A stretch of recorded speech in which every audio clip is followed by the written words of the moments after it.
எபிரேயரின் புஸ்தகம் 8ஆம் அதிகாரம் 6ஆம் வசனத்தை வாசிக்க கேட்போம். எபிரேயர் 8ஆம் அதிகாரம் 6ஆம் வசனம். இவரோ விசேஷித்த வாக்குத்தத்தங்களின் பேரில் ஸ்தாபிக்கப்பட்ட விசேஷித்த உடன்படிக்கைக்கு எப்படி மத்தியஸ்தராய் இருக்கிறாரோ அப்படியே முக்கியமான ஆசாரிய ஊழியத்தையும் பெற்றிருக்கிறார். உடன்படிக்கையின் மத்தியஸ்தர்.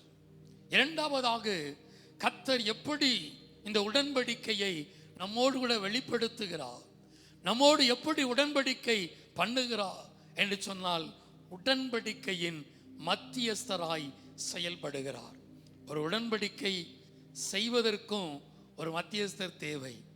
ஒரு உடன்படிக்கையில் பிரச்சனை வருகிற பொழுதும் அதை சரி பண்ணுவதற்கும் ஒரு மத்தியஸ்தர் தேவை. ஆமென் சொல்லுங்க. அல்லேலூயா. உடன்படிக்கையில் ஒரு பிரச்சனை வருகிற பொழுது அதுக்கு மத்தியஸ்தராய் கூப்பிடுவாங்க. அன்னைக்கு நாங்கள் உடன்படிக்கை பண்ணுகிற பொழுது நீங்களாம் இருந்தீங்க, உங்களுக்கு தெரியும், உங்கள் முன்னாடி தான் இந்த உடன்படிக்கை பண்ணினாங்க.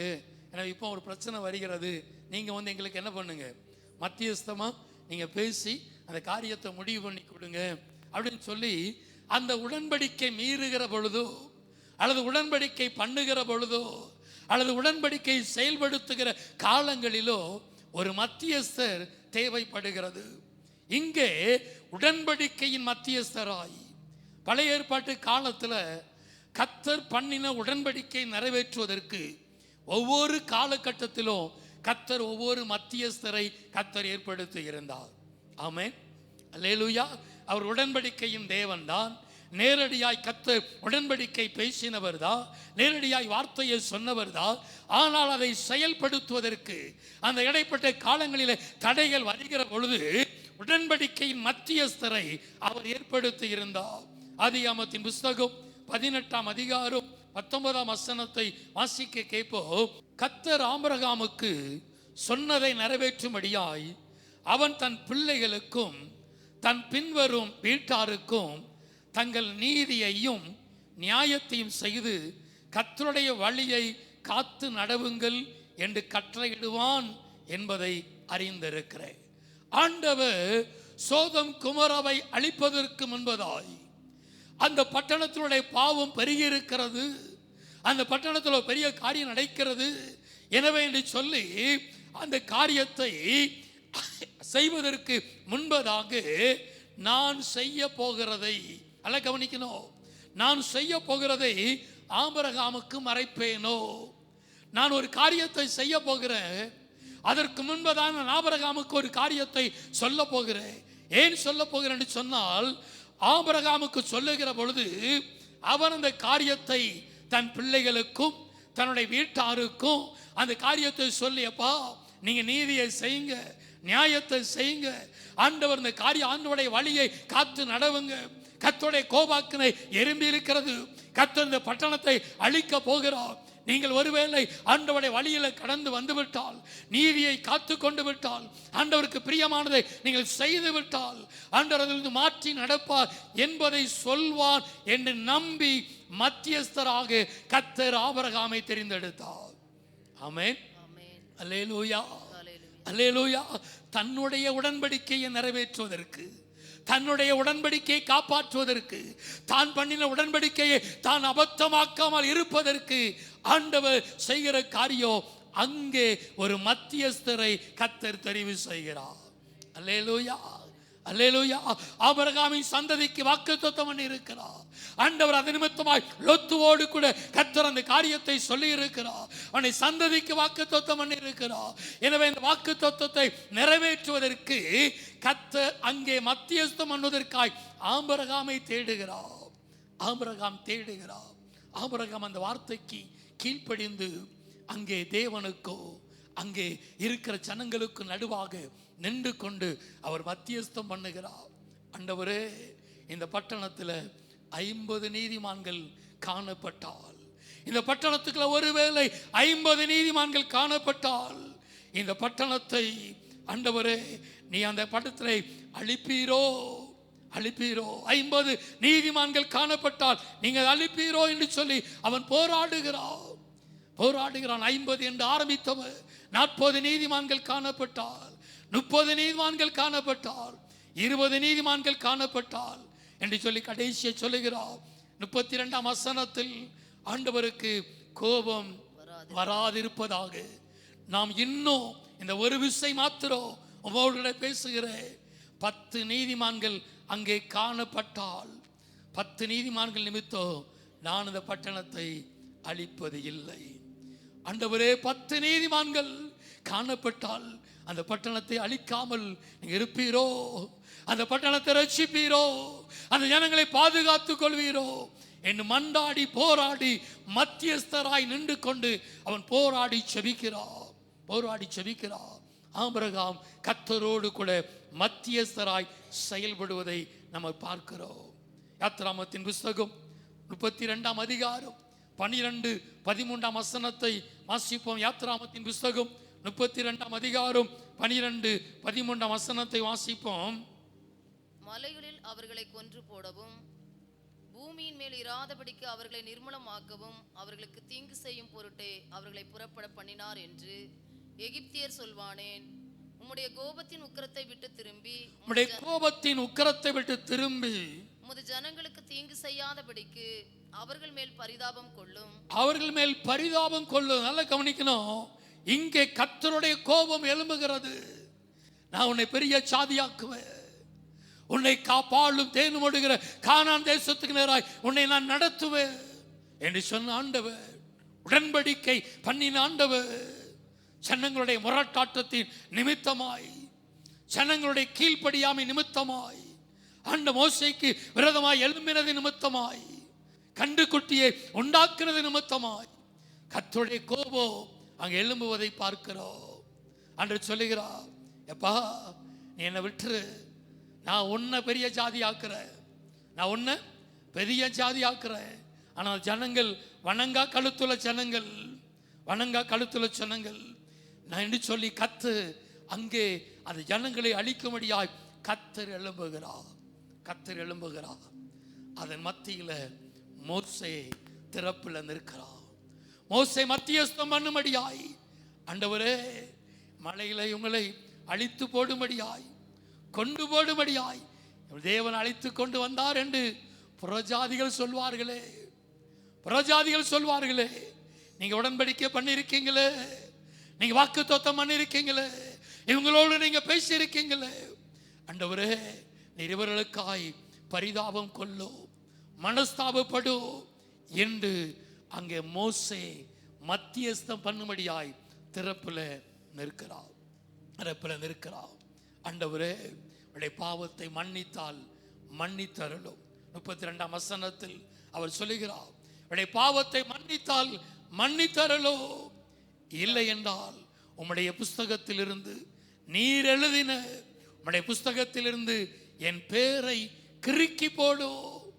அந்த அளவுக்கு மத்தியஸ்தராய் மோசே திறப்புல நின்று போராடினதை பார்க்கிறோம். ஒரு உடன்படிக்கையை நிறைவேற்றுவதற்கு ஒரு மத்தியஸ்தர் தேவைப்படுகிறது. பழைய ஏற்பாட்டு காலத்தில் அநேக மத்தியஸ்தர்களை கர்த்தர் தெரிந்தெடுத்தார். மண்டபத்துக்கும் பலிபீடத்துக்கும் நடுவே அழுது போராடுகிற காரியம், கர்த்தருடைய கோபாக்கினை பற்றி எரிகிற பொழுதெல்லாம் மோசேயும் ஆரோனும் மண்டபத்துக்கும் பலிபீடத்துக்கும் நடுவே நின்று கொண்டு தீவிரமாய் அந்த வாதை சனங்களிலிருந்து பாதுகாப்பதற்காய் மத்தியஸ்தராய் நின்று அவர் செயல்பட்டதை பார்க்கிறோம். ஒரு மத்தியஸ்தர் உடன்படிக்கையை நிறைவேற்றுகிற மத்தியஸ்தராய், அதை பாதுகாக்கிற ஒரு மத்தியஸ்தராய். சவுல் சொல்லுகிறார், ஈசாயினுடைய குமாரன் உயிரோடு இருக்கிற வரைக்கும் உன் ராஜ்யபாரம் உனக்கு கிடைக்காது. அவன் சாகணும், தாவீது சாக வேண்டும், அவனை கொலை செய்ய வேண்டும். அவன் இருக்கிற வரைக்கும் நீ ராஜாவாய் அடுத்த ஸ்தானத்தில் வர முடியாது என்று சொன்ன பின்பு யோனத்தான் தாவீதை தன் ஆத்துமாவை போல சிநேகித்தான். அல்லேலூயா. தன்னுடைய ஆத்துமாவை போல சிநேகித்தார். யோனத்தானும் தாவீதும் உடன்படிக்கை பண்ணி கொண்டார்கள். அசிங்க அந்த வசனத்தை எல்லாம் கவனிக்கணும். 1 சாமுவேலின் புஸ்தகம் 18ஆம் அதிகாரம் 3ஆம் வசனத்தை வாசிப்போ. 1 சாமுவேல் 18ஆம் அதிகாரம் 3ஆம் வசனம். யோனத்தான் தாவீதை தன் ஆத்துமாவை போல் சிநேகித்ததினால் அவனும் இவனோ உடன்படிக்கை பண்ணி கொண்டார்கள். தன் ஆத்துமாவை போல யோனத்தான் தாவீதை சிநேகித்தபடினால 2 பேரும் உடன்படிக்கை பண்ணி கொண்டார்கள். 1 சாமுவேலின் புஸ்தகம் 23ஆம் அதிகாரம் 16-17 வசனத்தை வாசிப்போம். 1 சாமுவேல் 23ஆம் அதிகாரம் 16-17 வசனம். அப்பொழுது சவுலின் குமாரனாகிய யோனத்தான் எழுந்து காட்டில் இருக்கிற தாவீதினிடத்தில் போய் தேவனுக்குள் அவன் கையை திடப்படுத்தி, நீர் பயப்பட வேண்டாம், என் தகப்பனாகிய சவுலின் கை உம்மை கண்டுபிடிக்க மாட்டாது, நீர் இஸ்ரவேலின் மேல் ராஜாவாய் இருப்பீர், அப்பொழுது நான் உமக்கு இரண்டாவதாய் இருப்பேன். உடன்படிக்கையின் மத்தியஸ்தராய் தாவீது மேல் சொல்லப்பட்ட உடன்படிக்கை, நான் சவுலிடத்திலிருந்து விளக்கின கிருபையை உன்னிடத்திலிருந்து நான் விளக்க மாட்டேன். ஆமென் சொல்லுங்க. அல்லேலூயா. ஆண்டவர் உடன்படிக்கை பண்ணுகிறார். உன் ராஜஸ்தானம் ஸ்திரப்பட்டிருக்கும், உனக்கென்று ஒரு விளக்கை நான் கட்டளையிடுவேன். ஆனால் இந்த உடன்படிக்கை நிறைவேற்ற முடியாமல் இருப்பதற்கு அங்கே அநேக தடைகள் எழும்புகிறது. சவுல் மூலமாய் அவனை அழிப்பதற்கு, அவனை கொலை செய்வதற்கு அநேக காரியங்கள் எழும்புகிறது. ஆனால் அதற்கு மத்தியஸ்தராய் கர்த்தர் யோனத்தானை நியமிக்கிறார். அல்லேலூயா. சவுலுடைய கை இவன் மேல் கை போட முடியாதபடிக்கு அவன் இவனை கொலை செய்ய எத்தனிக்கிற பொழுதெல்லாம் அந்த காரியத்தை யோனத்தான் மூலமாய் அறிந்து தெரியப்படுத்தி தாவீதை பாதுகாப்பதற்கு, தாவீது மேல் பண்ணியிருக்கிற அந்த உடன்படிக்கையை நிறைவேற்றுவதற்கு கர்த்தர் யோனத்தானை மத்தியஸ்தராய் கர்த்தர் நியமித்தார். ஆமென். அல்லேலூயா. உடன்படிக்கையின் மத்தியஸ்தர் புதிய ஏற்பாட்டு காலத்துக்குள்ள கடந்து வருகிற பொழுது அதற்கு முன்பதாய் யோவேலின் புஸ்தகம் 2ஆம் அதிகாரம் 17-18 வாசிப்போம். யோவேலின் புஸ்தகம் 2ஆம் அதிகாரம் 17-18 வசனத்தை வாசிக்கிற பொழுது அங்கே சொல்லப்படுகிறது, கர்த்தரின் பணிவிடைக்காரராகிய ஆசாரியர்கள் மண்டபத்துக்கும் பலிபீடத்துக்கும் நடுவே அழுது, கர்த்தாவே உமது ஜனத்தை தப்பவிட்டு புறஜாதிகள் அவர்களை பழிக்கும் நிந்தைக்கும் சுதந்திரத்திற்கும் ஒப்பு கொடாதிரும், உங்கள் தேவன் எங்கே என்று புறஜாதிகளுக்குள் சொல்லப்படுவானே. நல்லா கவனிக்கணும். மண்டபத்துக்கும் பலிபீடத்துக்கும் நடுவே ஆசாரியர்களை மத்தியஸ்தராய் கர்த்தர் தெரிந்தெடுத்தார். தேவனுடைய ஊழியர்களை தன்னுடைய பிள்ளைகளுக்காக மத்தியஸ்தராக செயல்பட்டார். பிள்ளைகள் வழி மாறுகிற பொழுது அவருடைய வாக்கு தத்தத்தை பெற்றுக்கொள்ள முடியாமல் சில தடுமாற்றங்கள் வருகிற பொழுது அவர்களுக்காக பரிந்து பேச, அவர்களுக்காய் தேவ சமூகத்தில் நின்று, அவர்களுக்காக மண்டபத்துக்கும் பலிபீடத்துக்கும் நடுவே நின்று அவர்களுக்காய் போராடுகிற மத்தியஸ்தர்களாகிய ஆசாரியர்களை கர்த்தர் தெரிந்தெடுத்தார். ஆமென். அல்லேலூயா. புதிய ஏற்பாட்டு காலத்திற்குள்ளாக கடந்து வருகிற பொழுது ஆண்டவர் அங்கே கடந்து போகிற பொழுது அங்கே ஆண்டவர் ஒரு மரத்தை பார்க்கிறார். அது கனி கொடுக்கிற ஒரு காலோ, அந்த அத்தி மரத்தை நோக்கி பார்க்கிறார். அத்தி மரத்துல கனி ஒன்றும் இல்லை. அந்த மரத்தை பார்த்து, இந்த மரம் ஏன் நிலத்தையும் கெடுக்கிறது என்று சொல்லி கர்த்தர் அந்த மரத்தை சபிக்கிறார். அந்த மரம் பட்டு போகிறது. அப்படியே கடந்து வருகிறார். திராட்சை தோட்டத்தின் நடுவில் நட்டப்பட்டிருக்கிற இன்னொரு அத்தி மரத்தை பார்க்கிறார். அந்த அத்தி மரத்தில் கனி இல்லாத பொழுது அங்க இருக்கிற தோட்டக்காரன், அங்க இருக்கிற மத்தியஸ்தராய் இருக்கிற ஆசாரியன், அங்க இருக்கிற அந்த மத்தியஸ்தராய் இருக்கிற கர்த்தருடைய ஊழியக்காரன் ஆண்டவரிடத்தில் மன்றாடுகிறார். ஆண்டவரே, இன்னும் ஒரு வருடம் ஒரு வாய்ப்பை கொடுங்கப்பா, இன்னும் ஒரு வருடம் ஒரு தருணத்தை கொடுங்கப்பா. நான் இதை கொத்தி உரம் போடுகிறேன், இதற்கு வேண்டிய காரியத்தை நான் செய்கிறேன். அப்பொழுது அது கனி கொடுத்து விடும். அப்பொழுது நீ எதிர்பார்க்கிற ஒரு அனுபவத்துக்குள்ள கடந்து வந்து விடும். ஒரு வாய்ப்பை தாங்க, ஒரு தருணத்தை தாங்க என்று மத்தியஸ்தராய் ஊழியக்காரன், தோட்டக்காரன் மத்தியஸ்தராய் நின்று செயல்படுவதை புதிய ஏற்பாட்டு காலத்தில் பார்க்கிறோம். இன்றைக்கும் ஆண்டவருக்கும் உங்களுக்கு நடுவாக மத்தியஸ்தராய் கர்த்தருடைய ஊழியர்கள் நிற்கிறார்கள். உங்களுக்காய் மண்டாடுகிற, போராடுகிற மத்தியஸ்தராய் நிற்கிறார்கள். இவை எல்லாவற்றுக்கும் மேலாக அவரே புதிய உடன்படிக்கையின் மத்தியஸ்தராய் எபிரேயர் 12ஆம் அதிகாரம் 24ஆம் வசனத்தை வாசிக்க கேட்போம். எபிரேயர் 12ஆம் அதிகாரம் 24வது வசனம். புது உடன்படிக்கையின் மத்தியஸ்தராகிய இயேசுவினிடத்திற்கும் ஆபேலினுடைய இரத்தம் பேசினதை பார்க்கிலும் நன்மையானவைகளை பேசுகிற இரத்தமாகிய தெளிக்கப்படும் இரத்தத்தினிடத்திற்கும் வந்து சேர்ந்தீர்கள். நல்லா கவனிக்கணும். இங்க சொல்லப்படுகிறது புதிய உடன்படிக்கையின் மத்தியஸ்தர். புதிய உடன்படிக்கையின் மத்தியஸ்தர். பழைய ஏற்பட்ட காலத்துக்குள்ளாக அந்த உடன்படிக்கை பெற்றுக்கொள்வதற்கு அநேக மத்தியஸ்தர்கள் தேவைப்பட்டார்கள்.